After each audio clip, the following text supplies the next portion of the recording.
तर सर्वात आधी आपल्याला मिक्सर जारमध्ये 1 वाटी नाचणीचं पीठ घ्यायचं आहे। इथे तुम्ही रेडीमेड नाचणीचं पीठ वापरू शकता किंवा भाकरीसाठी तुम्ही जर नाचणीचं पीठ बनवलेलं असेल तर ते सुद्धा घेऊ शकता। त्याच सेम वाटीने आपल्याला अर्धी वाटी रवा घ्यायचा आहे। रवा इथे तुम्ही जाड किंवा बारीक जो अवेलेबल असेल तो घेऊ शकता। डोसे छान मऊ लुसलुशीत होण्यासाठी इथे आपण अर्धी वाटी पोहे घेतोय। आपले जे नेहमीचे कांदे पोहे बनवण्याचे पोहे असतात तेच आहेत। ह्याऐवजी पातळ पोह्यांचा सुद्धा वापर करू शकता। आता पोहे, रवा आणि नाचणीचं पीठ आपण छान दळून घेऊयात, म्हणजे सगळं साहित्य छान एकजीव होईल आणि रवा आणि पोहे सुद्धा छान दळले जातील। तर हे बघा, मी हे दळून घेतलंय, सगळं छान दळलं गेलंय आणि पोह्यांची सुद्धा छान पावडर तयार झाली आहे। कुठेही अख्ख्या पोह्याचा कण राहिला नाहीये। आता ह्यामध्ये आपल्याला अर्धी वाटी ताजं दही घ्यायचं आहे। खूप जास्त आंबट दही वापरू नका, नाहीतर डोसे आंबट होतील। दहीऐवजी ताक घेतलं तरीही चालेल। आणि 1 वाटी पाणी ह्यामध्ये ॲड करूयात। सर्वात आधी मी इथे 1 वाटी पाण्याचाच वापर केलाय, पण मिक्सरला वाटताना अजून 1 वाटी पाणी ॲड करून मी हे छान वाटून घेतलंय। म्हणजे पूर्ण 2 वाटी पाणी वापरून मी हे छान असं बॅटर तयार करून घेतलंय। बघा, कुठेही गुठळ्या वगैरे राहिल्या नाहीयेत, छान बॅटर तयार झालंय। हे बॅटर आता आपण एका मिक्सिंग बाउलमध्ये काढून घेऊयात।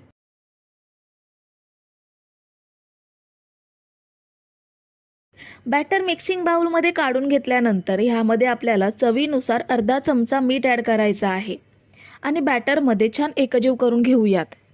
मीठ मिक्स करताना बघू शकता, मिक्सरला हे बॅटर फिरवून घेतल्यामुळे हे खूप छान स्मूथ आणि सिल्की तयार झालंय। आता यावर झाकण ठेवून आपण हे 15 मिनिटं असंच ठेवूयात, म्हणजे रवा छान भिजला जाईल आणि डोसे सुद्धा छान जाळीदार बनतील। तोपर्यंत आपण ह्या डोशांसोबत खाण्यासाठी नारळाची चटपटीत चटणी बनवून घेणार आहोत। मिक्सरच्या जारमध्ये 1 वाटी ओलं खोबरं घेऊयात। अर्धी वाटी कोथिंबीर स्वच्छ धुवून कापून घेऊन ती ॲड केली। तिखट हिरव्या मिरच्या 3 घेतल्यात। मिरच्यांचं प्रमाण तुम्ही आवडीनुसार कमी जास्त करू शकता। 1 इंच एवढं आलं स्वच्छ धुवून कापून घेतलंय। 7 ते 8 लसणीच्या पाकळ्या घेऊयात। 1 टीस्पून जिरं घ्यायचं आहे। 1 चमचा साखर घेऊयात। चवीनुसार मीठ घ्यायचं आहे आणि अर्ध्या लिंबाचा रस ॲड करूयात। लिंबाचा रस आणि साखर वापरल्यामुळे चटणीला छान चटकदारपणा येतो। आता थोडंसं पाणी घेऊन आपण हे छान बारीक वाटून घेऊयात।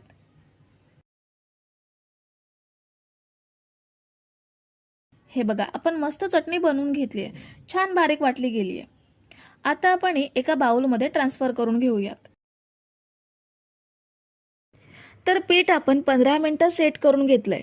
रवा छान भिजला गेलाय आणि बॅटर किंचितसं घट्ट सुद्धा झालंय। आता याचे आपण झटपट डोसे बनवणार आहोत। आपण हे 8 ते 10 तास फर्मंट न करता झटपट डोसे बनवतोय, त्यामुळे यामध्ये मी पाव चमचा खायचा सोडा ॲड करतेय। सोड्याऐवजी तुम्ही इथे 1 पॅकेट इनो सुद्धा वापरू शकता। आपण हा बॅटरमध्ये छान एकजीव करून घेऊयात। तर सोडा आपण बॅटरमध्ये छान एकजीव करून घेतलाय। आता आपण ह्याचे डोसे बनवणार आहोत। गॅसवरती आपण पॅन तापायला ठेवलाय। पॅन चांगला गरम झाल्यानंतर ह्यावरती थोडंसं तेल घ्यायचं आणि टिश्यूने संपूर्ण तव्याला पसरून घ्यायचं। टिश्यूने तेल पसरवल्यामुळे सगळीकडे तेल एकसारखं पसरलं जाईल आणि पॅनवरचं जे एक्स्ट्रा तेल आहे ते टिश्यूमध्ये सोक होईल। आता यावर आपण बॅटर पसरवून घेऊयात। बॅटर चमच्याने व्यवस्थित ढवळून घेऊन पॅनवरती ह्या पद्धतीने पसरवायचं। बॅटर पसरवल्यानंतर बघू शकता, लगेचच याला जाळी पडायला सुरुवात झाली आहे।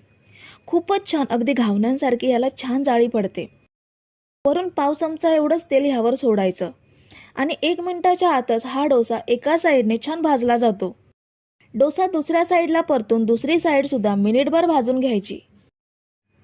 संपूर्ण बॅटरचे डोसे आपण असेच बनवून घेऊयात। हे डोसे बनवायला सोपे आहेत, झटपट होतात आणि पौष्टिक सुद्धा आहेत। तुम्ही जर इथेपर्यंत रेसिपी बघताय तर तुम्हाला एक विनंती आहे की व्हिडिओला एक लाईक जरूर करा। तर इथे मी थोडे डोसे बनवून घेतलेत। खूप छान जाळीदार डोसे तयार होतात। शरीरातील उष्णता कमी करण्याचं काम नाचणी करते, त्यामुळे गरमीच्या दिवसांमध्ये नाचणीच्या ह्या डोशांचा तुम्ही तुमच्या आहारामध्ये अवश्य समावेश करू शकता। सकाळचा नाश्ता किंवा मुलांच्या डब्यामध्ये सुद्धा तुम्ही हे डोसे देऊ शकता।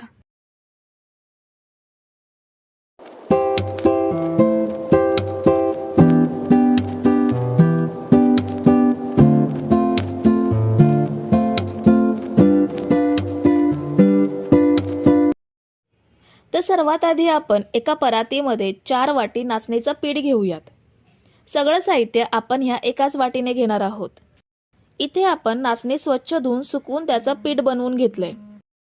रेडीमेड नाचणीच्या पिठाचा सुद्धा वापर करू शकता. आता ह्यामध्ये अर्धा टीस्पून मीठ घेऊयात आणि ह्यामध्ये थोडं थोडं पाणी घेऊन आपल्याला पीठ भिजवून घ्यायचं आहे. जसं आपण कोणत्याही भाकरीसाठी पीठ भिजवतो सेम तसंच आपल्याला पीठ भिजवून घ्यायचं आहे. फक्त पीठ जास्त मळून घ्यायची गरज नाहीये. पीठ भिजवून फक्त गोळा बनवून घ्यायचा आहे. तर हे बघा, पीठ आपण भिजवून घेतलंय. आता याचे छोटे छोटे गोळे करून घेऊयात आणि हे गोळे आपल्याला हातावरती थापून छोट्या छोट्या भाकऱ्या बनवून घ्यायच्या आहेत. हाताला थोडं तूप सुद्धा लावून घेऊ शकता, म्हणजे पीठ हाताला चिकटत राहणार नाही. हे बघा, ह्या पद्धतीने छोट्या छोट्या भाकऱ्या बनवून घेऊयात. जेवढी भाकरीची जाडी असते त्या जाडीच्या छोट्या छोट्या भाकरी थापून घ्यायच्या. इथे आपल्याला मोठ्या भाकरी किंवा चपाती लाटायच्या नाहीयेत. अगदी कोणीही बनवेल एवढी सोपी पद्धत आहे. आता आपण काही गोळे थापून घेतलेत. आता ते भाजून घेऊयात. इथे मी गॅसवरती पॅन ठेवलाय. त्यामध्ये अर्धा चमचा तूप घेऊयात. थोडं पॅनला पसरवून घेऊयात. आता ह्यामध्ये हे छोट्या छोट्या भाकऱ्या ठेवूयात. जेवढ्या पॅनमध्ये बसतील तेवढ्याच घेऊयात. आता ह्यावर तुपाचे काही थेंब टाकायचे आणि या भाकऱ्या आपल्याला दोन्ही साईडने चांगल्या खरपूस भाजून घ्यायच्या आहेत. मध्यम आचेवरतीच भाजायचं आहे. हाय फ्लेमवरती भाजायच्या नाहीयेत, कारण त्या आतपर्यंत चांगल्या भाजल्या जाणार नाहीत. म्हणून मध्यम आचेवरती परतून परतून चांगल्या भाजून घेऊया. तर हे बघा, आता या छान भाजल्या गेल्यात. हलके काळे डाग पडायला लागलेत. आता हे काढून घेऊयात आणि शिल्लक पिठाच्या भाकऱ्या सुद्धा अशाच तुपात भाजून घेऊया. तर हे बघा, आपण इथे सगळ्या पिठाच्या अशा छोट्या छोट्या भाकऱ्या तुपात भाजून घेतल्यात. प्रत्येक भाकरी अशी छान कडक भाजली गेली आहे. आता यांचे तुकडे करून घेऊयात. जेवढे मिक्सरला बारीक होतील तेवढे लहान लहान तुकडे करायचे. पण हे लगेच मिक्सरला लावायचे नाहीयेत, कारण अजून हे थोडे गरम आहेत. जेव्हा पूर्णपणे थंड होतील तेव्हा हे मिक्सरच्या जारमध्ये घेऊन बारीक करून घ्यायचे. तर आपण हे तुकडे फॅन खाली थंड करून घेतलेत. थोडे थोडे तुकडे मिक्सरच्या जारमध्ये घेऊन बारीक करून घेऊयात.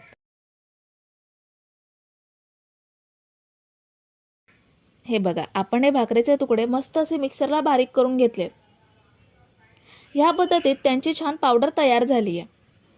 आता शिल्लक तुकड्यांची सुद्धा अशीच पावडर बनवून घेऊयात.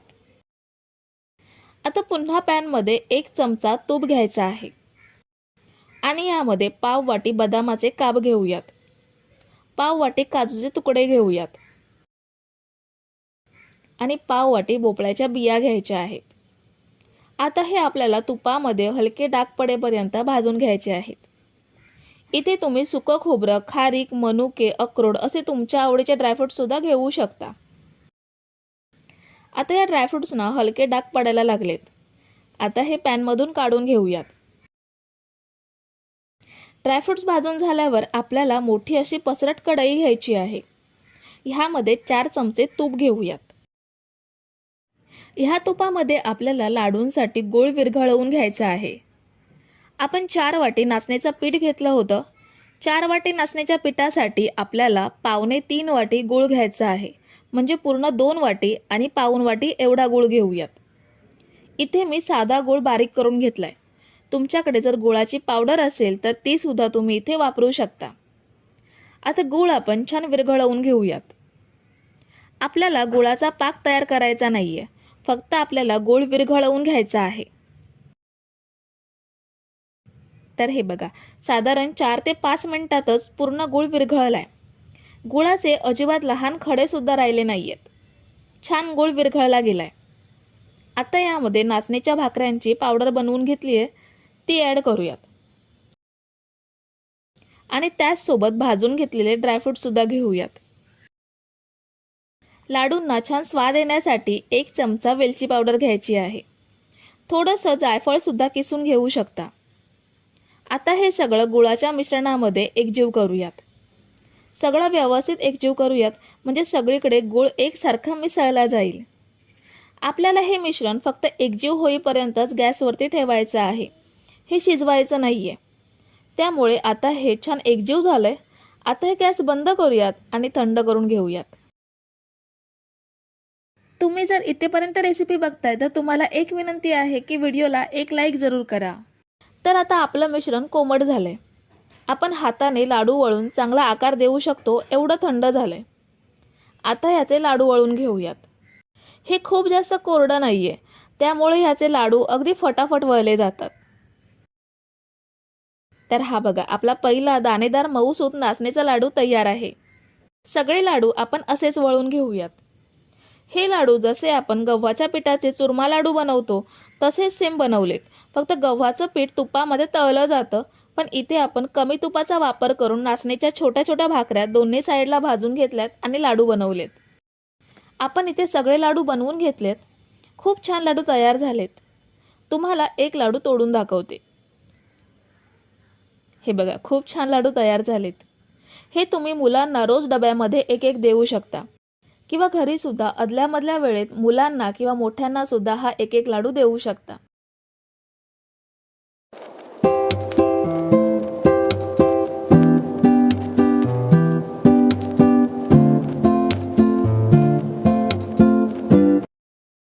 तर सर्वात आधी मी तुम्हाला प्रीमिक्स बनवून दाखवते. त्यानंतर त्याच प्रीमिक्सपासून आपण इडली सुद्धा बनवणार आहोत. कढईमध्ये आपल्याला 2 चमचे तेल घ्यायचं आहे. फोडणीसाठी यामध्ये 1 चमचा मोहरी घेऊयात.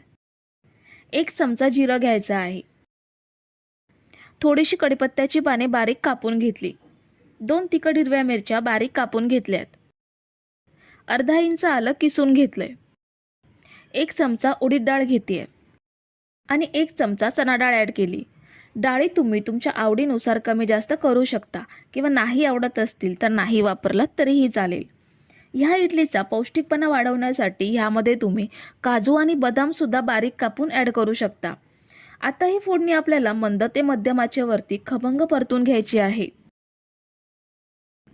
साधारण 2 मिनिटे आपण ही फोडणी छान परतून घेतली आहे. आता शेवटी ह्यामध्ये हिंग घालायचा. हिंग मी पाव चमचा एवढा घेतलाय. हिंग जर फोडणीसोबत आधी परतून घेतला तर जळू शकतो, म्हणून शक्यतो शेवटी ॲड करायचा. अर्धा मिनिटभर हिंग फोडणीसोबत परतून घेतल्यानंतर ह्यामध्ये 1 वाटी रवा ॲड करूयात. आपला जो नेहमीचा जाड रवा असतो तोच घेतलाय. फोडणीसोबत रवा छान मिक्स करायचा. फोडणीसोबत रवा मिक्स केल्यानंतर आपल्याला हा रवा हलका बदामी रंग येईपर्यंत मंद ते मध्यम आचेवरती भाजून घ्यायचा आहे. तर रवा भाजायला घेतल्यानंतर 4 ते 5 मिनिटातच रव्याचा रंग थोडासा चेंज झालाय, हलका बदामी रंग आलाय. आता ह्यामध्ये आपल्याला 1 वाटी नाचणीचा पीठ घ्यायचा आहे. ज्या वाटीने आपण रवा घेतलाय सेम त्याच वाटीने 1 वाटी नाचणीचं पीठ घेतलं. आता हे गरम गरम रव्यासोबत मिक्स करून घेऊयात. हे नाचणीचं पीठ तुम्ही घरी अगदी सहज बनवू शकता. नाचणी स्वच्छ धुवून सुकवून मग गिरणीतून दळून आणायची. ह्या नाचणीच्या पिठाच्या तुम्ही गूळ आणि ड्रायफ्रुट्स टाकून वडी सुद्धा बनवू शकता. तर हे नाचणीचं पीठ आपल्याला रव्यासोबत फक्त मिनिटभर भाजून घ्यायचं आहे. खूप जास्त भाजायची गरज नाहीये. आपण प्रीमिक्स बनवून ठेवतोय, म्हणून ह्यामधलं मॉइश्चर काढण्यासाठी आपण हे गरम गरम रव्यासोबत फक्त मिनिटभर भाजून घेतलं. आता गॅस बंद करूयात आणि हे एका मिक्सिंग बाउलमध्ये ट्रान्सफर करूयात. तर नाचणीचं मिश्रण मी एका भांड्यात काढून घेतलंय. हे आपल्याला पूर्णपणे थंड करून घ्यायचं आहे आणि थंड झाल्यानंतर हे तुम्ही हवाबंद डब्यामध्ये आठवडाभर साठवून ठेवू शकता आणि फ्रीजमध्ये हे प्रीमिक्स तुम्ही 2 महिने आरामात साठवून ठेवून हवी तेव्हा झटपट इडली अगदी झटपट बनवू शकता. मी तुम्हाला ह्याची इडली सुद्धा बनवून दाखवणार आहे. फक्त आधी हे आपण थंड करून घेऊयात. तर आपलं हे प्रीमिक्स थंड झालंय. आता आपण यामध्ये 1 वाटी दही घेऊयात. 1 वाटी रवा घेतला, 1 वाटी नाचणीचं पीठ आणि सेम त्याच वाटीने दही घ्यायचं. थोडी बारीक कापून घेतलेली कोथिंबीर ॲड केली. चवीनुसार मीठ घेऊयात. आता हे दही आणि बाकीचं साहित्य पिठामध्ये मिक्स करायचं आहे. इडलीसाठी आपण हे पीठ भिजवून घेऊयात. ज्या वाटीने रवा आणि नाचणीचं पीठ घेतलं आणि दहीसुद्धा घेतलं, त्याच सेम वाटीने 1 वाटी पाणी ॲड केलं. पाण्यामध्ये सगळं व्यवस्थित एकजीव करूयात आणि हे मिश्रण आपल्याला साधारण मिनिटभर ढवळून घ्यायचं आहे. मिनिटभर ढवळून घेतल्यानंतर ह्यावर झाकण ठेवून 15 मिनिटे असंच ठेवूयात, म्हणजे रवा छान भिजला जाईल. तोपर्यंत आपण इडलीसोबत खाण्यासाठी चटपटीत नारळाची चटणी बनवून घेऊयात. त्यासाठी मिक्सरच्या जारमध्ये 1 वाटी ओलं खोबरं घेऊयात. अर्धी वाटी कोथिंबीर स्वच्छ धुवून कापून घेऊन ती ॲड केली. तिखट हिरव्या मिरच्या 3 घेतल्यात. मिरच्यांचं प्रमाण तुम्ही आवडीनुसार कमी जास्त करू शकता. 1 इंच एवढं आलं स्वच्छ धुवून कापून घेतलंय. 7 ते 8 लसणीच्या पाकळ्या घेऊयात. 1 टीस्पून जिरं घ्यायचं आहे. 1 चमचा साखर घेऊयात. चवीनुसार मीठ घ्यायचं आहे आणि अर्ध्या लिंबाचा रस ॲड करूयात. लिंबाचा रस आणि साखर वापरल्यामुळे चटणीला छान चटकदारपणा येतो. आता थोडंसं पाणी घेऊन आपण हे छान बारीक वाटून घेऊयात.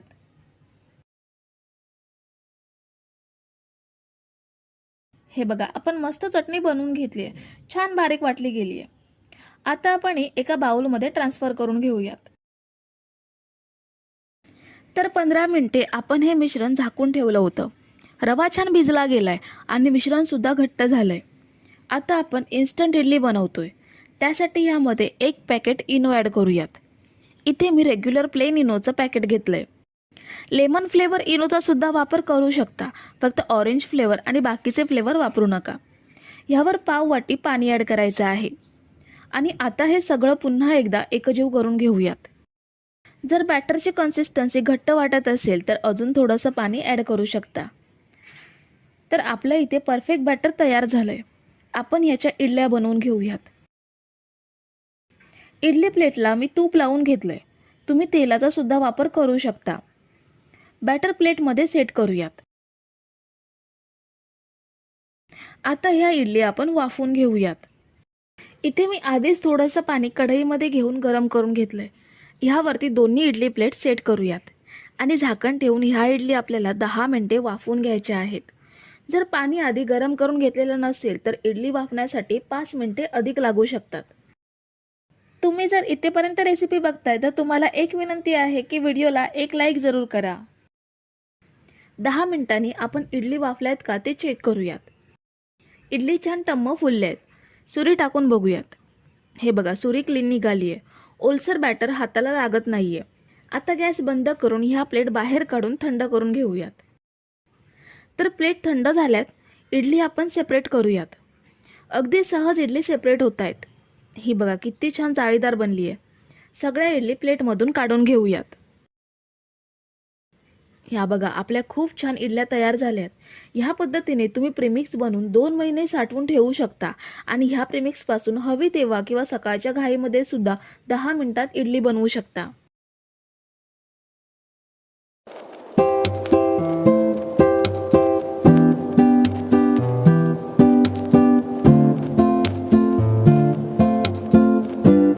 तर नाचणीचा केक बनवण्यासाठी सर्वात आधी आपण एका मिक्सिंग बाउलमध्ये अर्धा कप गूळ घेऊयात.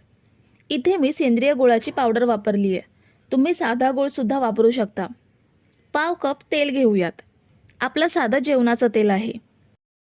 पाव कप फ्रेश दही घ्यायचं आहे. दही शक्यतो फ्रेश घ्यायचं आहे, आंबट दही घ्यायचं नाहीये.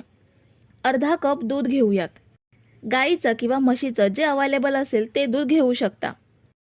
दूध शक्यतो गरम करून थंड केलेलं असावं, कच्चं दूध घ्यायचं नाहीये. आता हे सगळं छान एकजीव करून घेऊयात. आपल्याला हे तोपर्यंत ढवळून घ्यायचं आहे जोपर्यंत गूळ विरघळत नाही. तर हे बघा, अगदी 2 ते 3 मिनिटे सतत ढवळून आपण गूळ छान विरघळवून घेतलाय आणि दही सुद्धा ह्यामध्ये छान मिसळलं गेलंय. आता आपण ह्यामध्ये 1 कप नाचणीचं पीठ घेऊयात. केक खाताना नाचणीच्या पिठाचा स्ट्रॉंग फ्लेवर न लागता मुलांच्या आवडीचा फ्लेवर म्हणजे चॉकलेट फ्लेवर लागण्यासाठी 2 चमचे कोको पावडर घेऊयात आणि अर्धा कप दूध घ्यायचं आहे. पुन्हा एकदा सगळं छान मिक्स करून घेऊयात. तर हे बघा, आपण सगळं मिक्स करून घेतलंय. आपले केकच्या बॅटरची परफेक्ट कन्सिस्टन्सी तयार झाली आहे. आता परफेक्ट जाळीदार केक बनवण्यासाठी बेकिंग सोडा आणि बेकिंग पावडरचं प्रमाण सुद्धा तेवढंच परफेक्ट घेणं गरजेचं आहे. त्यासाठी पाव चमचा बेकिंग सोडा घेऊयात आणि अर्धा चमचा बेकिंग पावडर घ्यायची आहे. त्याचसोबत 1 चमचा व्हॅनिला इसेन्स घेऊयात. पुन्हा सगळं एकजीव करून घ्यायचं आहे. हे बघा, आपलं केकचं परफेक्ट बॅटर तयार झालंय. आता ते किती वेळ बेक करायचं ते पाहूयात. केक ज्या भांड्यात बेक करणार आहोत त्या भांड्याला म्हणजे केक टिनला तेल ग्रीस करून घेऊयात आणि यामध्ये गोलाकार कापून घेतलेला बटर पेपर तळाला ठेवूयात. आता यामध्ये बनवलेलं बॅटर घ्यायचं आहे. तुम्ही जर इथेपर्यंत रेसिपी बघताय तर तुम्हाला एक विनंती आहे की व्हिडिओला एक लाईक जरूर करा. थोडंसं टॅप करूया म्हणजे एअर बबल्स निघून जातील आणि आता हा बेक करायला ठेवूयात. इथे मी कढई 5 मिनिटं प्रीहीट करून घेतली आहे. ह्यामध्ये हे भांडं ठेवायचं आहे आणि वरून झाकण लावून 35 ते 40 मिनिटे बेक करून घेऊयात. तर आपण हा केक पूर्ण 45 मिनिटे स्लो गॅसवरती बेक करून घेतलाय. खूप छान केक तयार झालाय. आपण सुरी टाकून बघूयात पूर्ण बेक झालाय का ते. हे बघा, सुरी क्लीन निघाली आहे म्हणजे केक परफेक्ट बेक झालाय. आता हा कढईमधून काढून थंड करून डिमोल्ड करून घेऊयात. केक थोडा थंड करून घेतलाय. आता याच्या कडा सैल करून घेऊयात. कडा सैल केल्यानंतर ह्यावर प्लेट ठेवूयात आणि केक डिमोल्ड करून घेऊयात. हा बघा, अगदी सहज केक बाहेर आलाय. खूप छान केक तयार झालाय.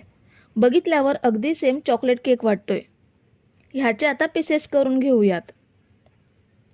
केक कापताना लक्षात येईल की हा किती स्मूथ आणि जाळीदार बनलाय ते.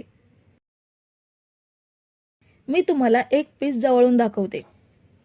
हा बघा, आपला नाचणीचा चॉकलेट केक मस्त सुपर सॉफ्ट आणि छान जाळीदार झालाय. वरून थोडं चॉकलेट सिरप पसरवून केक सर्व करू शकता. तर मंडळी, रेसिपी कशी वाटली हे कमेंट करून नक्की सांगा आणि व्हिडिओला न विसरता लाईक करा. रेसिपी तुमच्या मित्रमैत्रिणींसोबत शेअर करा आणि चॅनलला सबस्क्राईब केलं नसेल तर लगेच सबस्क्राईब करून घ्या. थँक्यू.